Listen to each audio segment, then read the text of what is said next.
Good morning. Bible says, "Be sober, be vigilant, for your adversary, the devil, walks about as a roaring lion, seeking whom he may devour." I had an experience with that this week. A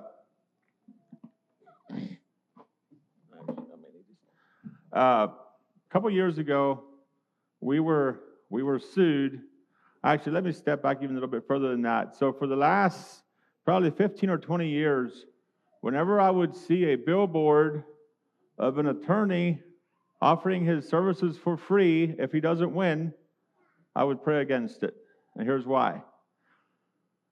There's a whole industry out there of what's known as shark attorneys or billboard attorneys or ambulance chasers, or there's a whole industry of attorneys that will go to a victim and offer them a crazy amount of money if they sign on to their services.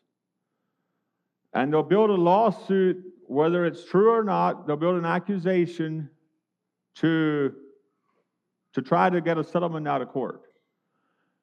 With the deal being that if they win, the attorney gets half of it and the victim gets half of it.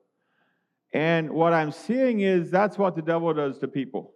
He tries to build a case against somebody with the agreement that if we win, you get a significant benefit, in the natural maybe, but the devil also wins in that case. So in 2019, Arlen Wine, one of the volunteers at Haven of Hope, was selling flowers at a flea market. On the way back from the flea market, a radiator hose blew off of the truck, and the truck broke down along the road. So he fixed the radiator and was driving on back to Haven of Hope, and the truck lost power again about 45 minutes after the first incident, and he thought he could make it to a gas station.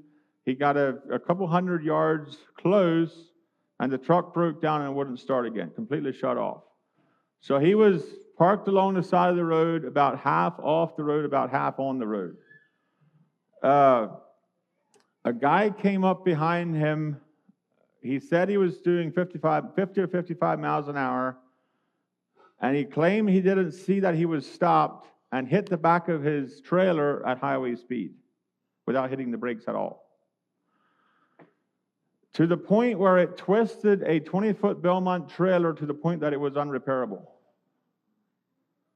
A 20-foot Belmont trailer is designed to haul 10 to 12,000 pounds of weight on the trailer. You can haul a skid loader on that trailer, but he hit it with a four-door car to the point where the trailer was unrepairable.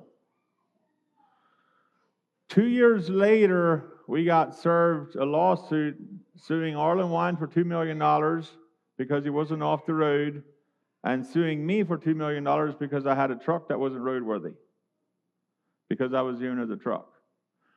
I was in Pennsylvania. This happened in Virginia, just close to if you're familiar with the area, on 127 coming up to the state line store. He was a couple hundred yards from a state line in West Virginia. But so what I believe happened is, now this is not fact, this is what I believe happened, is that this attorney somehow connected to this person that hit the back of his trailer. This individual, according to his tax returns, which came out in court, was used to making between $20,000 and $25,000 a year. I believe this attorney dangled a $4 million carrot in front of his eyes and said, "We can sue these people, and you can make a lot of money." That's what I believe happened. So this past week, Monday, Tuesday, and Wednesday was the trial. Leading up to the trial, I was expecting it to settle out of court. We were actually offered a settlement out of court for $185,000. So the original claim was a $4 million claim. They offered us a $185,000 settlement. At the time, I was expecting the insurance company to take it, but I'm really glad that they didn't. If you ever get the opportunity of being sued in court, I recommend that you take it, because the experience was extremely valuable. Just what I experienced sitting in court this week, it was amazing. I'm going to be sharing some of that as we go through here this morning. But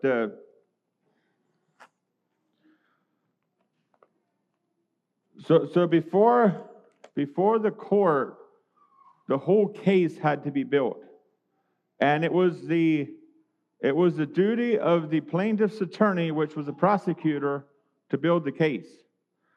So it was a lady. She had the burden of proof, which basically means that she had to prove that we were guilty. So we were innocent until proven guilty. Every person going into court is innocent until the prosecutor proves them guilty. So if the devil brings something against you, you're innocent until proven guilty in a court of law, or until you agree to it and settle out of court and pay them off. So if the devil brings something against you and you're trying to hide something on your own, and you're not willing to have your defense attorney, Jesus, represent you in court, and you try to settle out of court, now you admit guilt by settling out of court. So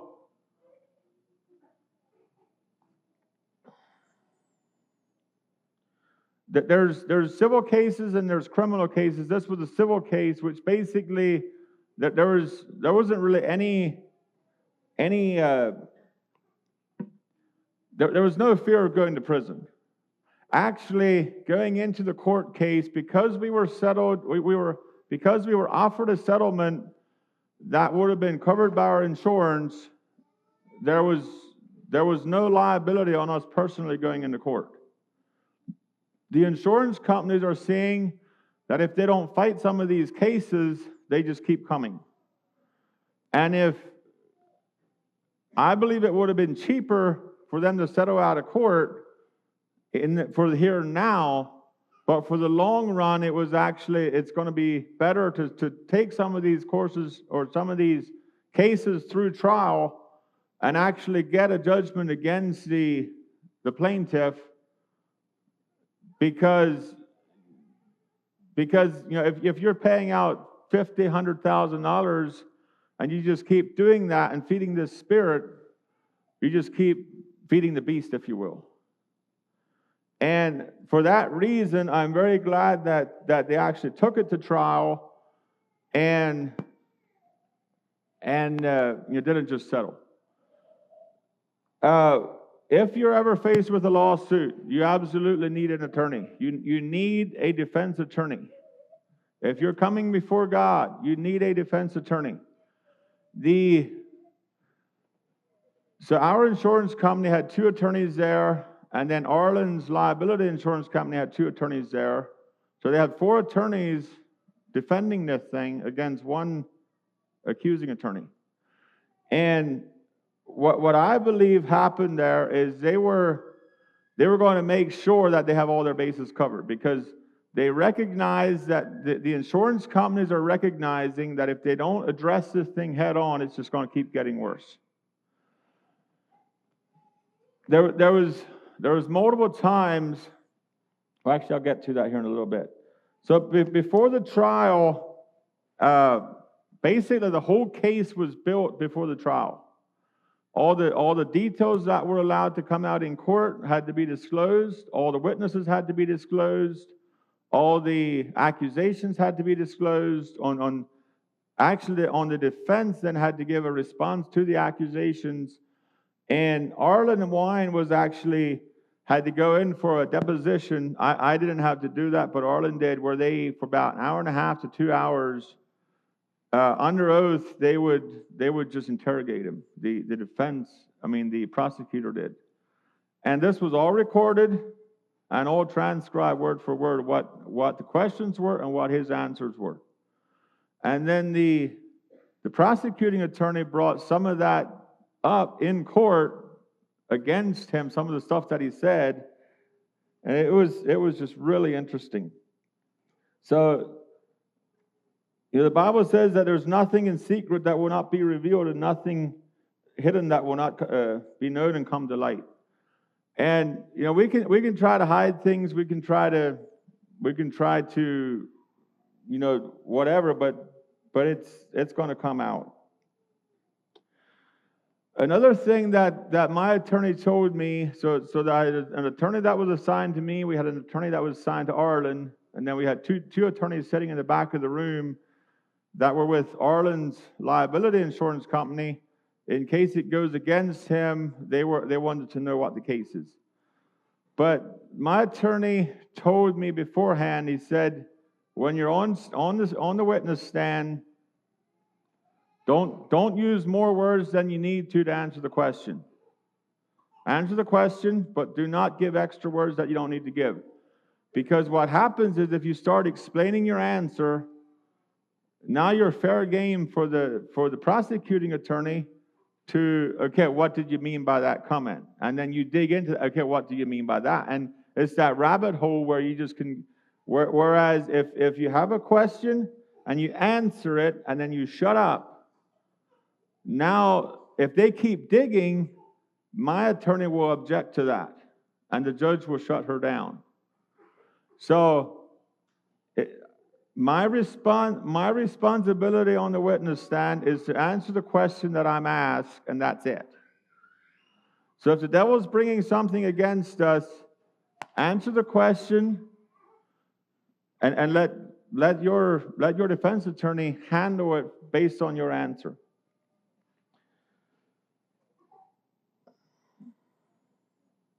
So Monday morning when we got there, the first thing they did was select a jury. So this was a jury trial. Basically, the jury made the final decision of the verdict, or gave the final. The judge was there to keep order in the courtroom, make sure that the law was followed, and steer the trial. So the jury selection process was basically, I think it was 37 people that were called in for jury duty.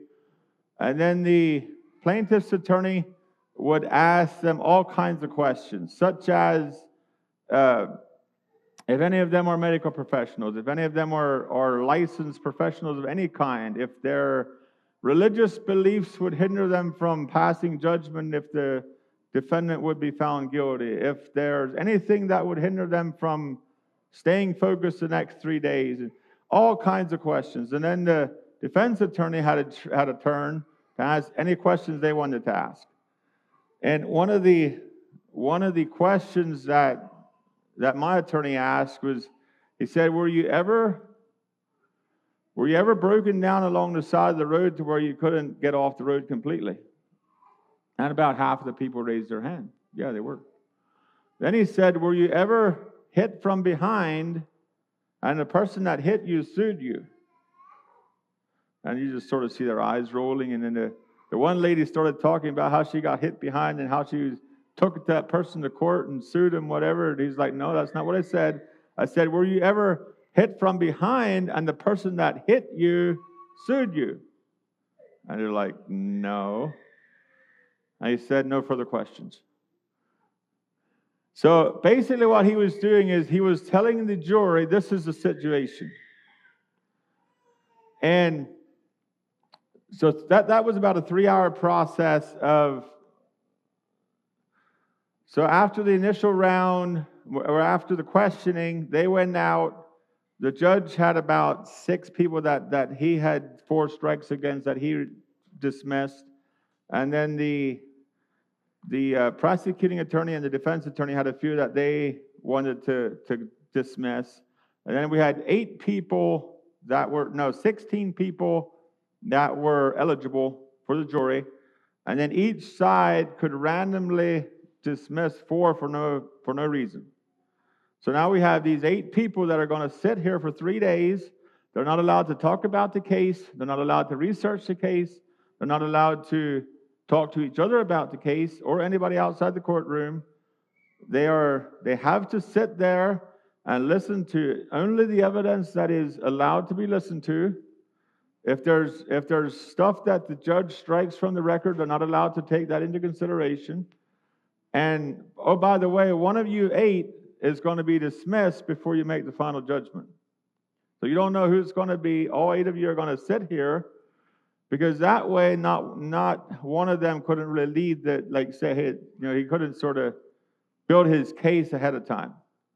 So at the end, there's going to be 7 people that have to agree unanimously that this is where they came out at. So now we go into the trial.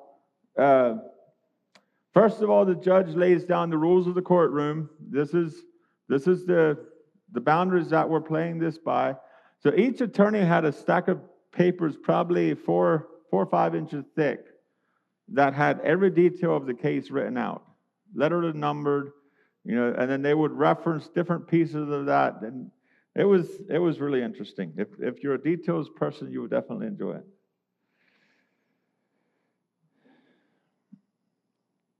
And then the prosecuting attorney, like I said, was she had to build the case. So she had the first day and a half where she was bringing accusations, she was bringing details, she was bringing witnesses, she was bringing all kinds of, for example, she was telling the jury that Arlen's truck had previously broken down, and he had noticed about 5 minutes before that it stopped that he was starting to lose power. So she was trying to make sure that they know that he could have pulled off for 5 minutes. He kept on going, putting other people's lives at risk, and his truck was not worthy to be on the road, and he knew that he was having an issue, and she would just kept beating that thing. Then she would bring up different witnesses. At one point, she brought me up. She had a line of questioning for me. Started out with, what's your level of education? I told her I have an 8th grade education, but I said I've continued to learn after that. Then she's like, and that was in a religious setting, right? I was like, yes. But she was looking for hooks. She's like, is there anything that depending how I would have answered that, then she would have went down that rabbit hole. But one of her questions for me had to do with why I sold the truck before she had a chance to have it inspected after the accident. The accusation was that I quickly sold the truck and trailer without allowing the defense to inspect it and see and basically check it out. And she started down that line of questioning, and the judge just stopped her and then dismissed the jury. And then she started laying into her about the rights that I have as an individual. If there's no pending litigation, I can sell any vehicle I want to at any time. He was like, he had no obligation of holding on to that truck for 2 years in case he gets sued. That was his right to sell that truck at any time. And so the lawsuit happened 2 years after the accident. And then the trial happened 6 years after the accident. So basically, the judge told her at that point that line of questioning is off the table, that she's done. So he called the jury back in, and she went into a different line of questioning. But there was strict rules that she had to abide by. So after about a day and a half, well, actually the last witness she called up was Arlen. And one of the ways that she tried to hook him was in the deposition, he had stated that it was about a half an hour after he left the flea market when the radiator hose blew off the first time. In court, he stated it was around 15 minutes. So leading up to this, she's told him that in the deposition she had asked him what he does at Haven of Hope, and he said he was a teacher. Then she asked him, what do you teach? And he said, the truth. That was his answer. So you would claim to be a man of God that preaches the truth, but now you're changing your testimony. You said it was a half an hour, now you're saying it's 15 minutes. So which one is it? And she was trying her best to trip him off again. She had him completely tripped off in the deposition. And what I'm saying with that is, without a defense attorney to keep this thing on track. The Bible talks about our righteousness being as filthy rags. If we are there defending ourselves, if we are there trying to tell the court how good we are and how we're doing things right, your righteousness is filthy rags. You have to have Jesus representing you there in the courts of heaven. I have come to the conclusion with my experience this week that if the courts of heaven are anywhere close to as good as the courts on earth are, we have nothing to fear when we get to heaven. Nothing to fear. There is so much stuff. I mean, I believe we all believe that they're probably better than the courts of earth, but there was so much stuff that just it was actually a very good experience. So basically, the lawsuit was Stonebreaker versus Lapp and Stonebreaker versus Wine, but in reality, it was the welfare spirit fighting the insurance company, or the plaintiff's attorney fighting the defense attorney insurance company. It's basically what it came down to. But when the insurance company declined settlement out of court, they were taking responsibility for wherever it goes. At that point, we were on the hook for zero, because they didn't settle out of court at a level that our insurance would have covered. We were off the hook.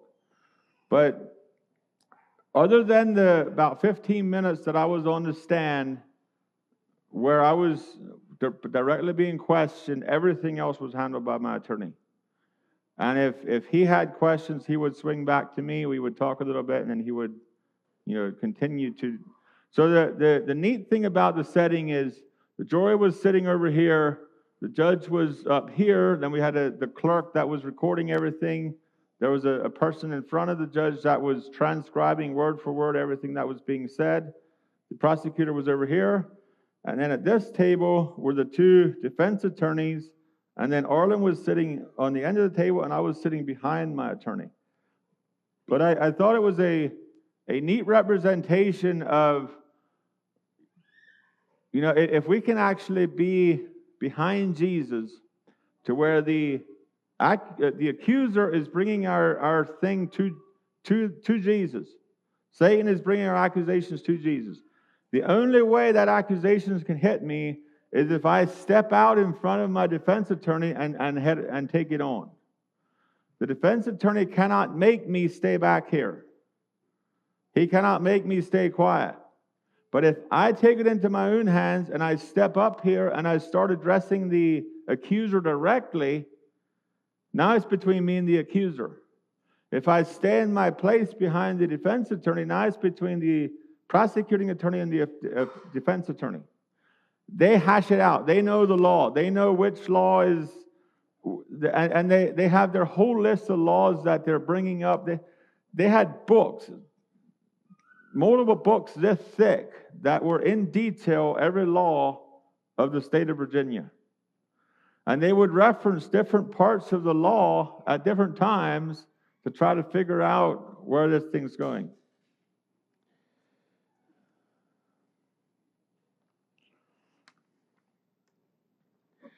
And then, yes. Yeah.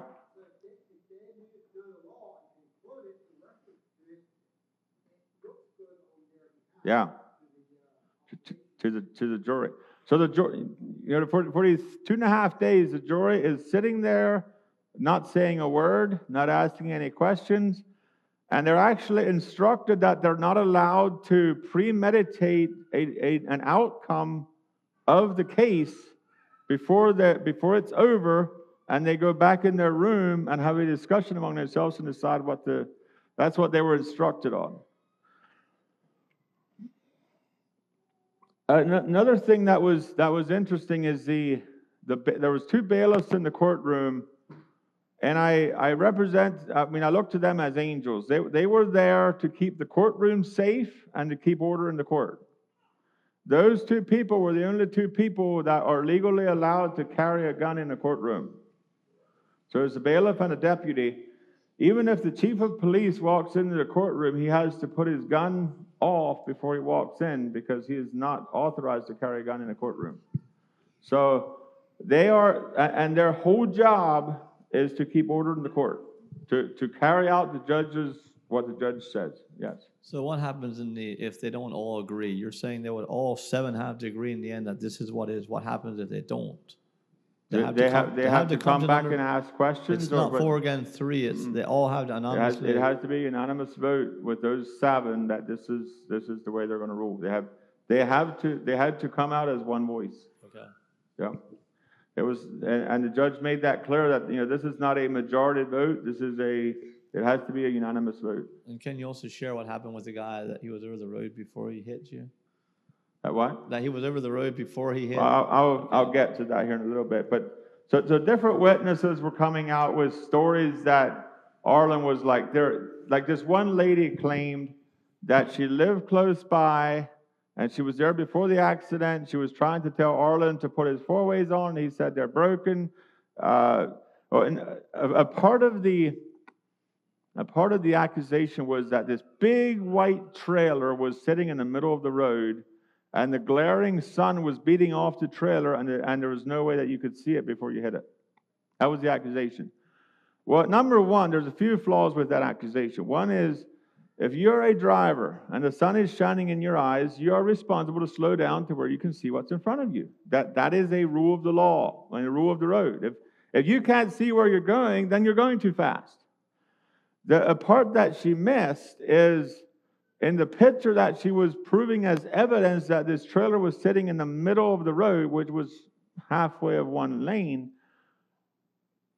The part that she missed is that the trailer was completely shaded by the trees along the road. And the sun wasn't even hitting the trailer. But she was trying to build this case that the sun was glaring off of this big white trailer in the middle of the road, and he had nowhere to go. That was her story. And it's like, you looked at the picture, and it's like, the sun's not even hitting that trailer. So there was different pieces of the accusation that were completely false. Now, the part that is true is he was not completely off the road. That is true, and we admitted that from day one.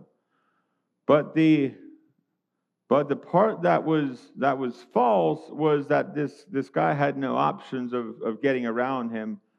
We had, in evidence at court, they had photos of at least a quarter to half a mile of open road leading up to the trailer, and a quarter to half a mile of open road past the trailer to where other drivers could easily get around him without any issues. A couple of her witnesses, or the plaintiff's witnesses, said that the 4-way flashers were definitely off, but part of the problem with that argument was they were also arguing that the sun was in their eyes and they couldn't see the trailer. So if they couldn't see the trailer, then they also couldn't testify if the flashers were on or off.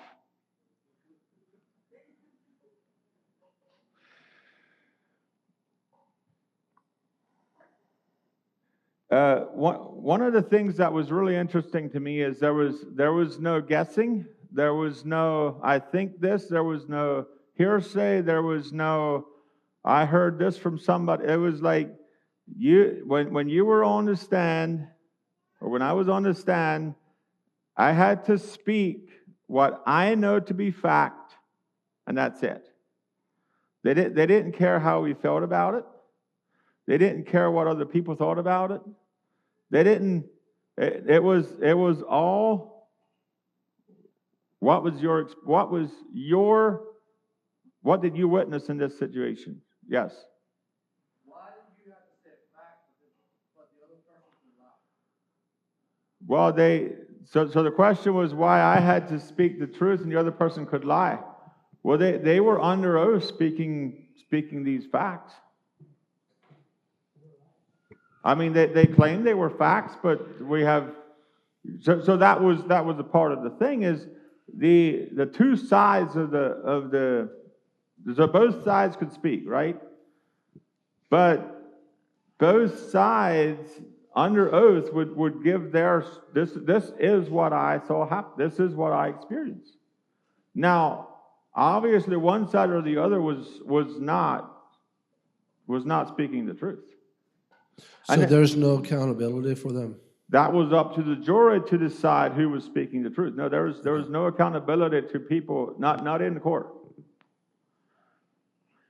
So once the prosecuting attorney was done bringing the accusations, now she was done. The judge. Okay, this is it. You're not allowed to bring up any more accusations. You're done. Now we're going to go into the defense attorney's time, where they counteract, or they build their case against what the prosecuting attorney brought. And it was a clear cutoff. Like, okay, that piece is now done. And then it was a time where the defense attorneys would bring up their cases, bring up their witnesses. There's a difference between a witness and an expert witness. So a witness is somebody that had to have been involved in some way in the situation, or seen it or something. An expert witness is somebody that you could bring in that did not see the situation, but for example, our attorneys brought in a doctor that was an expert witness. And this doctor reviewed 7,000 pages of medical records from this other guy, going back to 1988. So part of the accusation was when this guy went to the hospital, the doctors misused him. He was violent, so they had to tie him down, and that caused extra pain and suffering and extra trauma, and we need to pay for that too. And so the reason they brought in an expert witness is he was a licensed doctor that researched his medical records, like I said, back to 1988, and gave an expert opinion if he believes that the accident caused trauma to his head, like brain trauma, different parts of trauma to his body, or if that was tied into something else that he had going on in his life.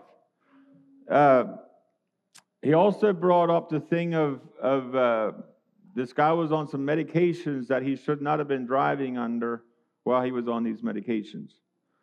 And that was based on his toxicology report or something, that they actually tested his blood at the hospital. He had these medications in his system, and he should not have. There's one or two of them that he is not legally allowed to drive if he has those medications in his system. So that was a strike against him, being that he should not have been on the road. One of our witnesses brought out. So another thing that kept happening over and over again is one of the witnesses would say something, the other attorney would object, and then the judge would order that they strike that from the record. But it was still said. For example, one of our witnesses stated that there was another lady at the scene that said she was following this guy for a few miles and he was driving erratic, and she called him in for erratic driving before he hit our vehicle. That was struck from the record because this was hearsay. The lady wasn't here in person.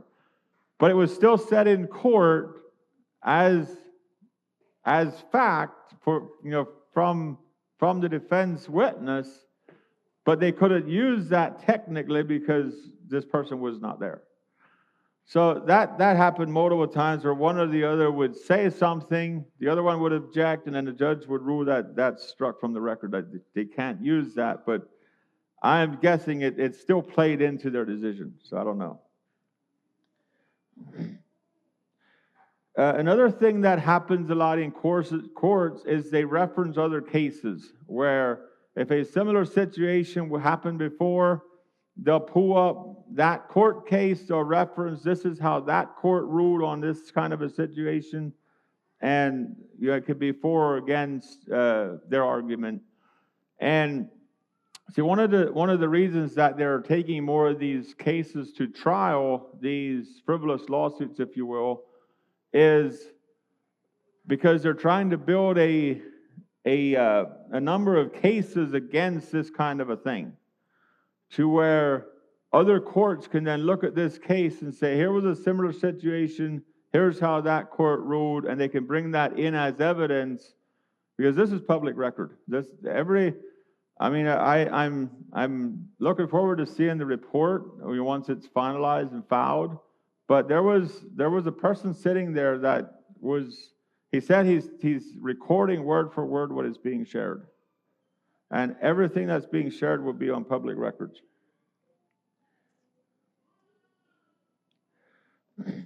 So once the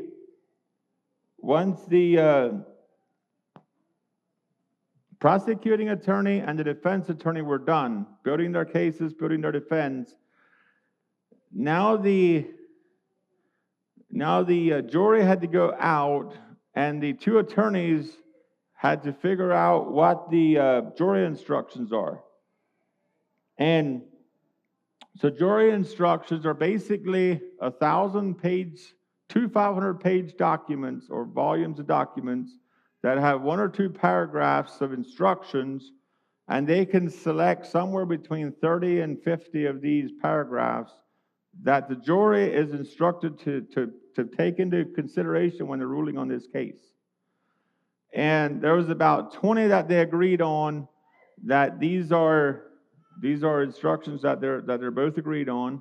And then there was about 15 that they were arguing back and forth over a couple words, and then that was between the judge and the two attorneys.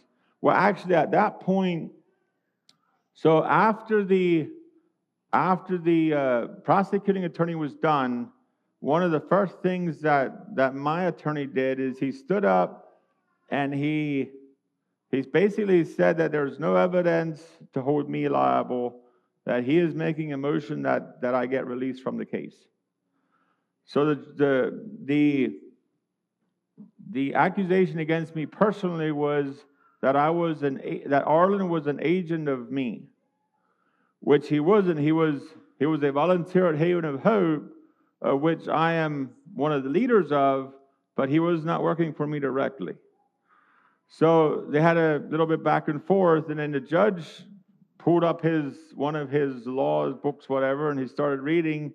So in order for somebody to be an agent of somebody, the person, like for me, I would have had to benefit financially, business. There was multiple things that I would have had to personally benefit from in order for him to be classified as my agent. And the judge just looked at me and said, obviously there's none of these that like I wasn't benefiting personally from Arlen selling flowers, and he doesn't think that anything applies. So based on that, he's going to dismiss my case. So at that point, I was out. I was free. So now me and my attorney stood up and walked to the back of the room. So you're saying the jury didn't have to decide if you're guilty or not? The judge did yours? The judge, without their consent, the seven's consent? Yeah, the jury was actually out of the room when I was dismissed, and that was because there was nothing in the law that tied me in. Okay. See, this was all about law versus law, and how this whole thing, and if there was nothing that tied me in, then the judge had the right to cut that loose.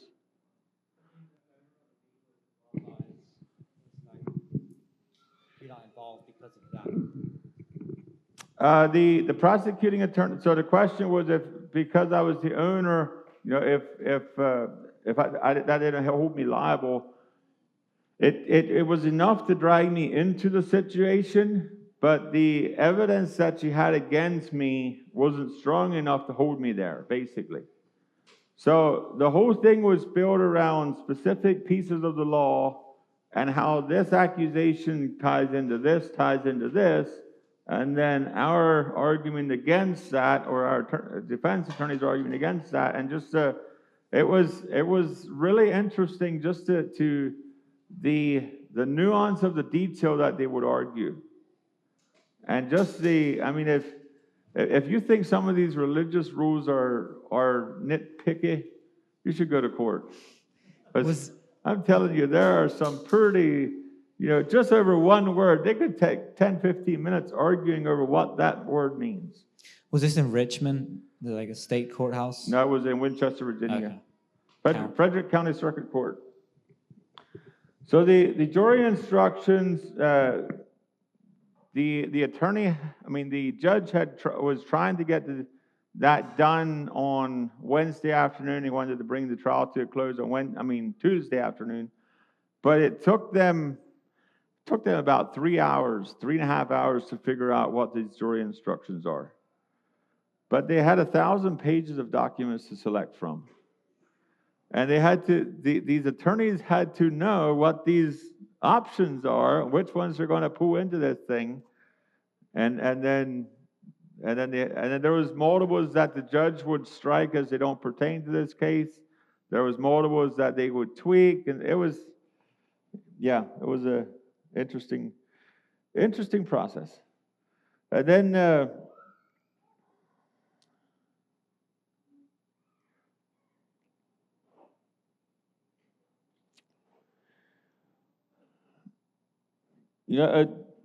John 7:24 says, "Do not judge according to appearance, but judge righteous judgment." So there was, both sides were responsible for what happened, but they still had to make a decision then as to which side is going to be found guilty or not guilty. Well, actually, whether Arlen's going to be found guilty or not guilty. So then on Wednesday,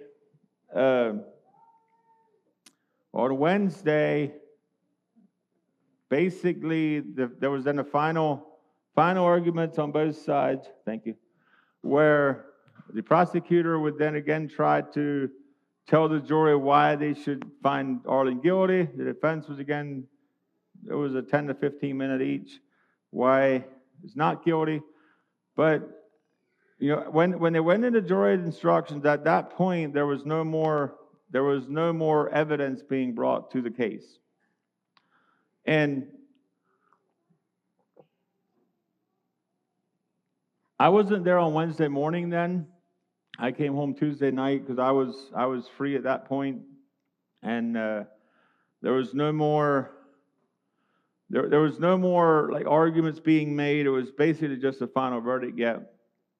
So once I was talking to Arlen later then, but once the jury got their instructions, they went out, and this was now the first that they could talk about what they experienced in the courtroom. And it took them about an hour and 15 minutes. They came back in with a verdict of not guilty. And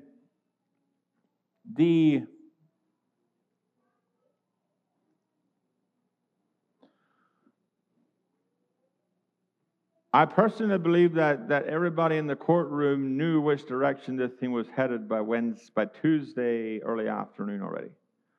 Because some of the things that the prosecuting attorney was backpedaling on or trying to change, or the way she was acting, it was pretty obvious that she wasn't confidently going into the final stages of this thing. And then after the trial, or after everything was over, she was out on the parking lot trying to talk to the jury and asking them why they voted against her, why they voted in our favor. And I believe she was trying to gain tools for her arsenal for the next case. But she was known as a frequent flyer. Everybody in the court knew her. Like, this was not her first case. And this is her life. She was telling our attorneys 5 or 6 months ago already that she's surprised that she didn't get an offer to settle yet. That they didn't give her an offer to settle yet. So she's obviously used to settling these cases out of court. She's used to putting a stupid case together, and she knows her law extremely well. I mean, she was very versed on the law. So what does a frequent flyer mean? Frequent flyer means somebody that's in and out a lot. Like they see her regularly in court. Like she keeps bringing these cases to court, and that's why the insurance companies are starting to take them to trial, is because they're trying to to stop that mindset from just running rampant. And could you have settled after the trial started, even through the trial, they could have still took an offer, or once the trial starts, it's over as far as? At any point, if we would have admitted guilt and settled, it would have been over. So at any point, we could have offered them a cash settlement, which basically would have admitted guilt that yes, we were responsible, we're willing to take responsibility for our side, we're willing to settle for this amount, and now it's over. Yeah. And if they would have been found guilty, if you've been found guilty, would she actually got $4 million or $2 million each? The jury would have decided how much they get. That was a part of their instruction, was to determine the value of lost wages, of medical issues, of pain and suffering, of whatever. Well, at that point, when I was dismissed, it would have been up to $2 million yet, because it was $2 million against Arlen and $2 million against myself. But yeah, up until, like, if the jury would have ruled in the plaintiff's direction, like if they would have found Arlen guilty, they would have given a number up to $2 million that would have been. The jury itself would have decided what that number is. They could have said it's 500,000, 200,000, 20,000, whatever. They would have said the judge would have took it just like that. Yeah, my understanding is a jury trial, the jury has the final say of what the verdict is. The judge is still there to keep order, to make sure that it gets carried out, but the jury is responsible for that. So a few things here as I wrap it up is, one of them is stop living like you're on trial. Trial is not a bad thing. If you are confident in who you are, if you know that there's grace for mistakes, but just because you're accused of something does not mean you're guilty. Just because the devil brings an accusation against you does not mean you're guilty. If you take that accusation to Jesus and you let him fight that out on your behalf, and you let Jesus deal with it, the accusation stops. The accusation stops with Jesus. Now, between you and Jesus, you keep that relationship, and if you are guilty, now he can plead for mercy on your behalf. But if you step out in front of Jesus and you try to take that accusation personally, you're going to lose. I don't think there's any chance that we would have won this case without attorneys. And the reason I say that is it was almost like a big chess game. And if you don't know the rules of the game, you're toast. Because these attorneys are so trained on specific pieces of the law, and they are trained to trip people up. And if they trip you up, and they start pulling these strings, and you start going down these rabbit holes, and you don't have an attorney to stand up on your behalf and object to that and say, this is irrelevant questioning, you're going to go down that rabbit hole, and they will crucify you, I believe. You need Jesus in your corner in life. You need him as your defense in every situation.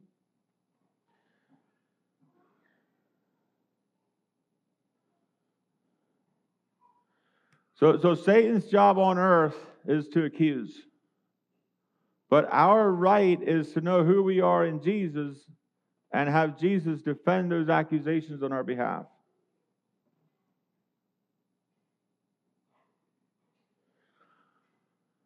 So that's what I have. Any questions? Go ahead. I'll repeat it.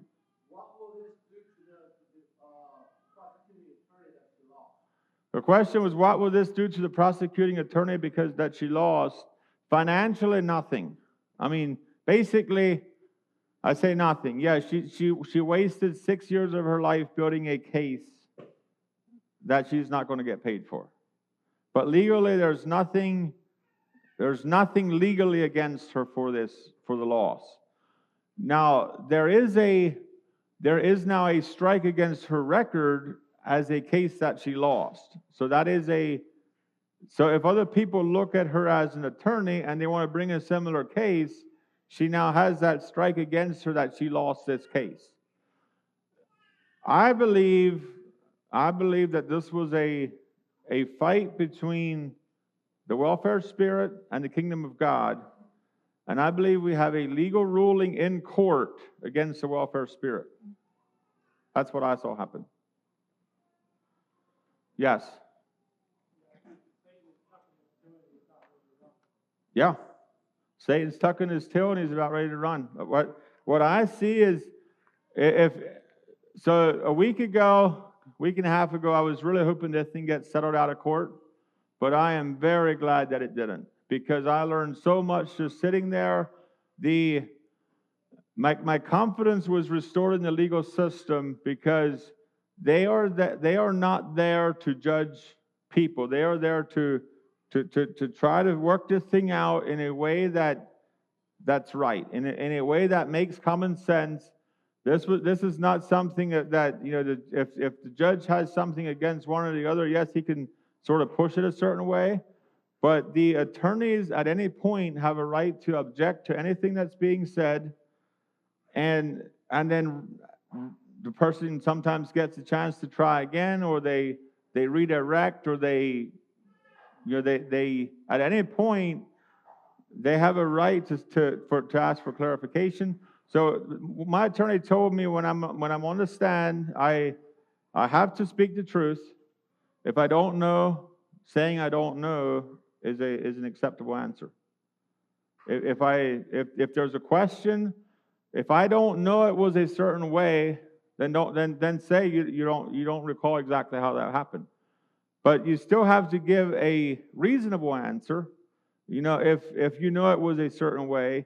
See, another thing that I had is, because I wasn't at the scene, I could just simply say I don't have any firsthand knowledge of that question. And that was a sufficient answer. Yes. Yes. Final decision came down to the jury. Yep. Dwayne?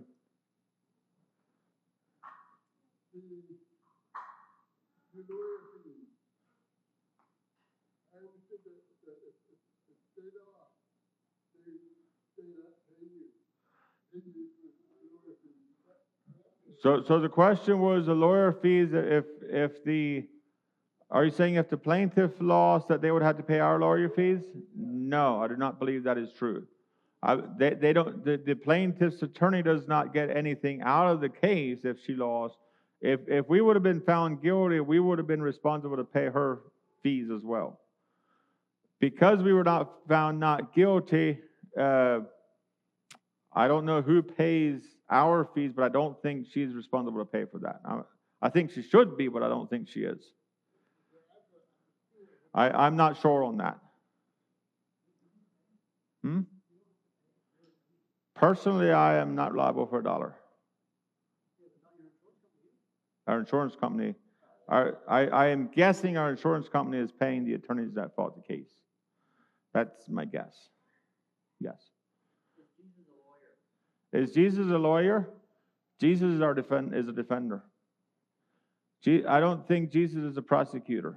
I think Jesus is a defender. That's the way I would see it. He's there to represent us to the Father. That's the way I see it. So we have accusations coming against us from the enemy, situations in our life that keep going on.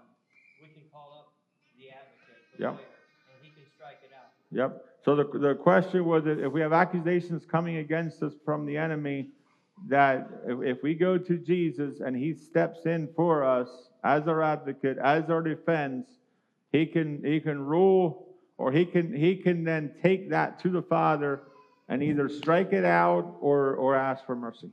That's what I see. Yes. That's why it's important to live godly. That's why it's important to live godly. Amen. Amen. If you live as good as you can for God and for his kingdom, I don't think you need to fear anything. That's the way I see it. Yes. Good idea to know our advocate. It's a good idea to know our advocate. Amen. Amen.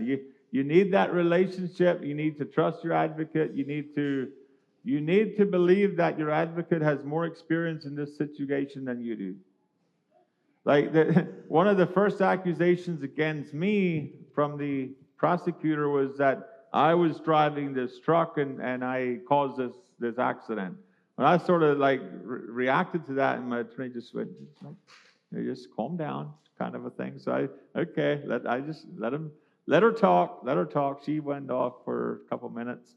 And then when it was his turn to speak, he clarified that, no, I'm here because I was the owner of the vehicle, not the driver of the vehicle. And so every time there was an accusation, the other attorneys could speak into that accusation before it was either accepted, rejected, or reworded or whatever. Like there was nothing that they could take into evidence unless all parties agreed that this is something that they are now allowed to take into evidence.